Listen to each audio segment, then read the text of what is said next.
What's going on, everyone? I'm just a typical average American here today to react and learn about things that no one knows about Norway Part 2. If you haven't seen Part 1, feel free to go check that out or stay right here. But in Part 1, I learned many things about Norway that I did not know before. And that's one of my favorite parts about videos like this. It has the most obscure, random, but interesting, fascinating little tidbits and knowledge about Norway that I wouldn't have been able to learn anywhere else. So I really am enjoying this video for that. Like in part 1, they were talking about Norway's tap water, like how the tap water in Norway is so pure and from like glaciers, and it's so clean, you can drink it right out of the sink, and it's fine. Kind of blew my mind. And other little neat kind of stories like that. So I'm excited today to continue this video and learn even more things about Norway that honestly, Americans have no idea. I've never heard the vast majority of this stuff, so I'm excited to continue. So let's take a look. Number 9. Norway is not an EU member. The European Union is a political and economic union of 28 member states that are located primarily in Europe and was a...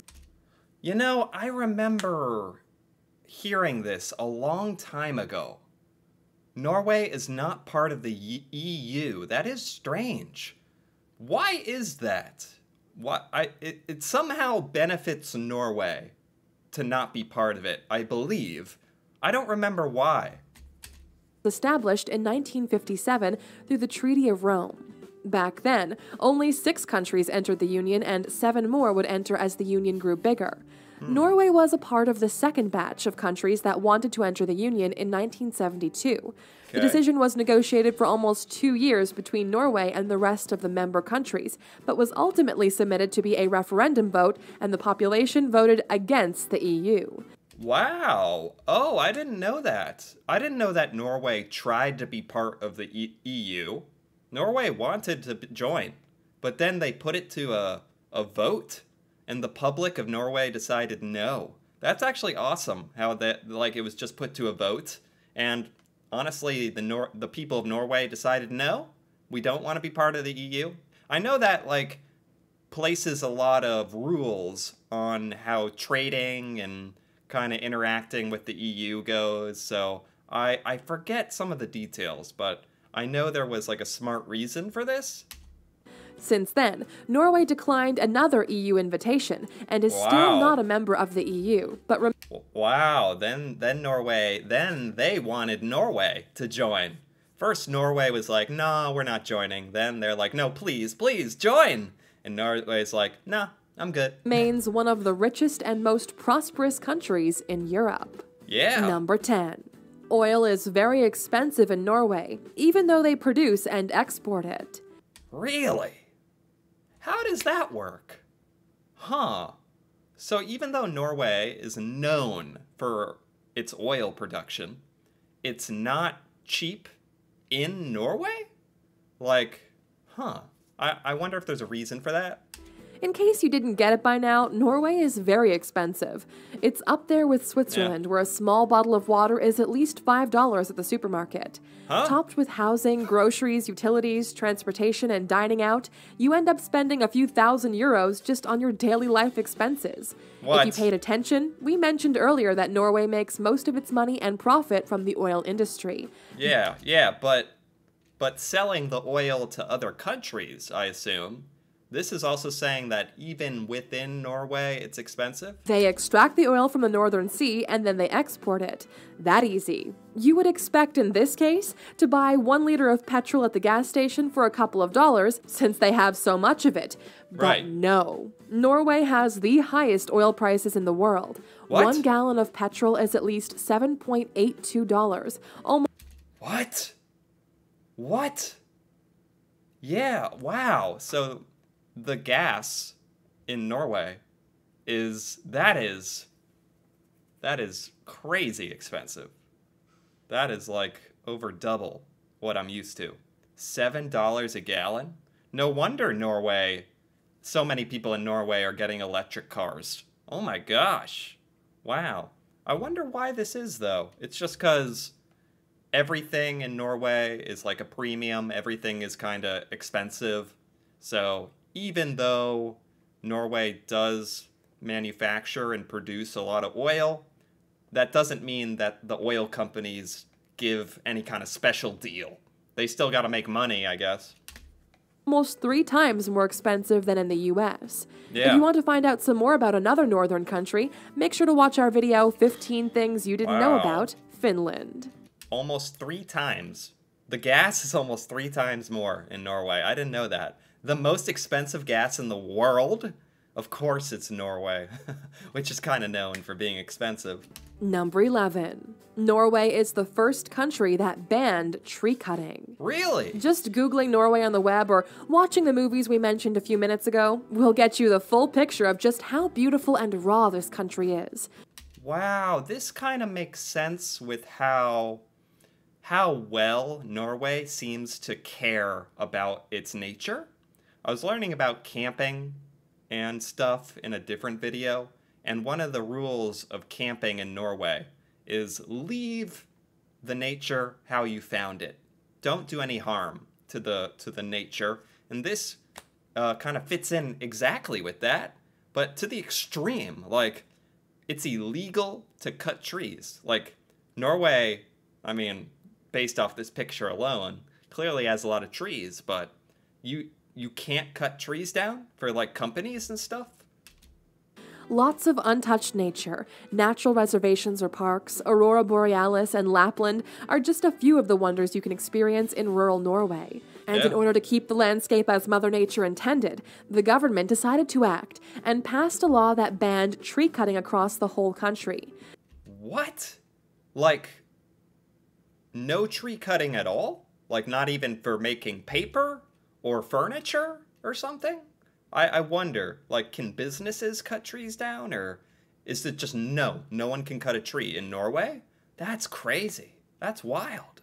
Deforestation is a major problem, and a lot of regions face it, and it's affecting our global climate too. Let's hope more countries look up to Norway and act quickly. Yeah. I mean, it is great. Like, it's very good for the environment. I'm just shocked from a logistical point of view. Like, you gotta build houses and, like, have paper and furniture, and that's made out of wood. So I guess Norway purchases it from, or imports it from other countries, maybe? But that's super cool. Like, that's amazing. Like, not killing the trees. Very good for nature. Number 12. The fjords area will be the first zero-emission zone at sea. Oh. Norway's majestic fjords have become popular tourist attractions over the years. Yeah. You can't visit Norway without having a cruise over the fjords in the same waters as the Vikings once sailed. But since they're so popular, it means more and more people are visiting, and that means pollution levels are growing. Wow. It's amazing how, like, conscious of the environment Norway is. Like, I know about the electric cars in Norway becoming very popular, great for the environment. Norway's even cracking down on the emissions from, like, the boats and ferries and cruise ships. Is that what it is? The area is now being transformed into a zero-emission zone at sea, and no cruise ships and ferries are allowed to go there if they're not electric. This measure shows that tourism can be dangerous to a lot of beautiful areas, and no money can bring back what people and pollution destroys. Wow. I know Norway was kind of leading the charge on electrification, but electric boats? Electric cruise ships? I didn't even know that was possible. That's very, very Norwegian and awesome, honestly. It's awesome. Like, so great for the environment. That's, like, amazing what Norway's doing. Like, truly a global leader in the whole protecting the environment cause. Another thumbs up for Norway. Yeah. Number 3. They knighted a real penguin. Oh, yeah. There's a penguin in this world that is actually a real knight. Yeah. I heard about this from, like, a video that was, like, on Norwegian memes, and I was like, is this a joke? Is this real? Or Yeah, it's real. There's a knighted penguin in Norway, isn't there? With decoration, full rights, and an army to his little feet. What? It might sound like a Disney production, but it's real life. Brigadier Sir Niels Olaf is The name. Brigadier Sir Niels Olaf. Excuse me. He has a name. I need to pay my respects to the Brigadier. Oh my gosh. king penguin who currently resides in the Edinburgh Zoo, Scotland, and is the mascot Wow. and colonel-in-chief of the Norwegian King's Guard. Wow. He's the third in his family to inherit the title, and goes by the title Niels Olan III. Wait, they actually bring him, like, out to walk around and do events? I didn't know about any of that. You can actually go and see him commanding his troops? He got his knight title in 2008, and in 2016, he even got a promotion at the zoo, and they made him a brigadier. You'll Wow. see Sir Niels Olav walking in front of his army of men, and a tiny decoration can be seen on his wing. Oh my gosh. How can they keep a straight face, the soldiers, seeing this penguin? I mean, he's probably higher ranked than them, so they better behave. We're now waiting for the written biography and the movie to be made. Wow. Number 14. Oslo donates a Christmas tree to Trafalgar Square every year as a thank you for the World War II support. Wow. World War II had a lot of its battlefields in Europe. Long story short, the Germans went on a quest to take over the countries around them and expand their territory, but were not very successful in the Scandinavian peninsula. Norway was invaded by German forces in April of 1940, but they were not able to capture King Haakon. He was later exiled in London, where he tried to take his country back. With the help of Britain, he managed to take back Norway from the German occupation. I didn't realize that Britain had such an important part in the World War in helping reclaim Norway from Germany. Man, that is such a... Man, that just goes to show you, like, kind of how our American history is not too great. Our world history that's taught to us in America, the fact that this is kind of the first time I can remember hearing about this is like, I'm glad to be learning it now, because this is very important stuff. And it's a fascinating story of Great Britain helping Norway. So now Norway donates a Christmas tree every year. That's cool. That's cool. And in order to show his gratitude, the king promised to give a Christmas tree to Trafalgar Square every year. Wow. Since then, every year the Christmas tree you see lit up in Trafalgar Square is a kind gift from Norway. Wow. Now that's what you call diplomacy and good foreign policy. That's so cool. That is such a cool story. That's the kind of thing I like learning about from these videos. Just these random stories. Like, it's a really nice tree as well. Apparently this tradition has been going on for a while. That's so cool. Number 15. IKEA names wardrobes and hall furniture after places in Norway. IKEA. The place where couples fight over bedside tables and curtains for the living room. Huh? It's probably one of the most recognizable brands in the world. And yes, we know it's Swedish. Swedish, yeah, it's a Swedish brand. They name wardrobes and furniture after places in Norway? Like, is there a cabinet named the Oslo? Or a lamp named the Stavanger or something? Or... What you might not know is that IKEA has a strict rule of naming its objects and furniture items. The rules for naming were devised by IKEA's founder, Ingvar Kamprad, who struggled with dyslexia and had trouble Okay. remembering the order of numbers in item codes. The Okay. name IKEA itself is an acronym for Ingvar Kamprad Almterid, his family's farm, and Gunnarid, the village he grew up in. Oh, I got to admit, I don't shop at IKEA. Like, I know it's very, very nice stuff. It's honestly kind of famous in America, like IKEA furniture, but I've never really bought it or seen it, so I don't know much about the naming.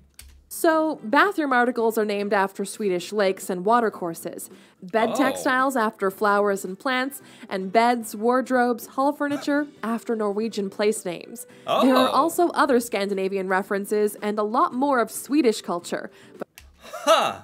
So it's Swedish, but they put in some Norwegian references, all because the owner of the company couldn't remember numbers, so they just wanted to use names. All right, that's as good a reason as any. but Norway is also a part of IKEA culture. Nice. Now that was it for our... That is obscure. That is the perfect example of things no one knows about Norway. That they're part of the names of IKEA furniture. Go figure. Norway story, Alaxers. We hope you enjoyed it as much as we did. Let us know in the comments. Okay, there you go. That is the end. By the way, this video is by alex.com, and I liked it. I liked it a lot. This had a great variety of weird facts people don't know about Norway, especially Americans. I didn't know most of this stuff, and they were like a great mix of completely random and interesting, which I just get the most enjoyment out. And whenever, I can learn random weird stuff about Norway, that's just a delight, and this is good. I enjoyed this quite a bit. Anyway, if you enjoyed this as well, feel free to give this video a like or leave a comment. And if you're interested in more videos like this, me reacting to Norway and Norwegian culture and stuff in Norway that I've just never seen before, feel free to subscribe for more. And until then, thanks for watching, and see you next time.